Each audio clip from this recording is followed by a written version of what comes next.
Est-ce que c'est une bonne idée de relancer une saga d'horreur 23 ans plus tard?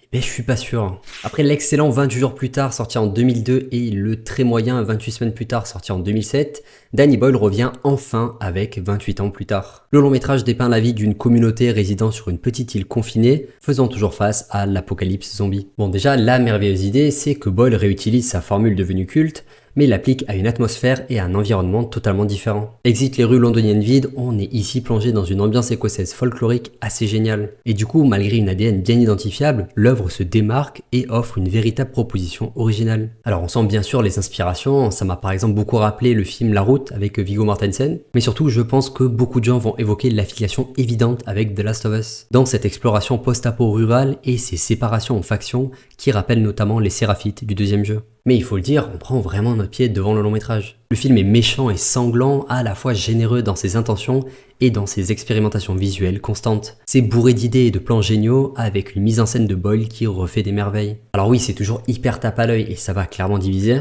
entre ceux qui adorent le style et ceux qui ont l'impression de subir un nanar cosmique, mais j'ai personnellement adoré le parti pris de l'œuvre. Et même si le long métrage ne réussit pas tout, je ne peux que m'incliner face à une proposition aussi osée, visant à saboter une industrie de blockbuster hollywoodien absolument léthargique. Parce que oui, c'est exactement ce qu'on demande à un blockbuster.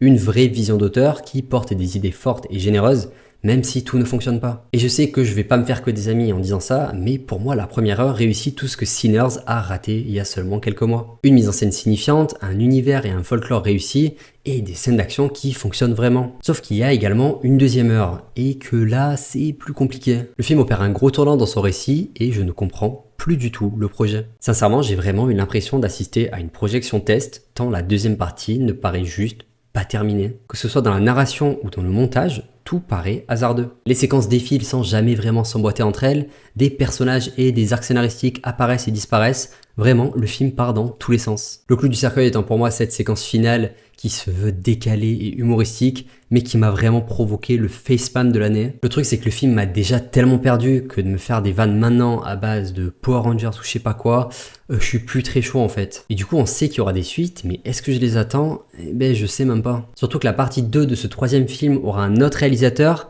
et que Danny Boyle reviendra pour la partie 3. Putain mais pourquoi faire aussi compliqué? Bref, on verra bien, mais pour l'heure ça reste quand même une petite déception. Même si je vous encourage évidemment à soutenir ces propositions atypiques, et notamment cette première partie vraiment géniale. Abonne-toi.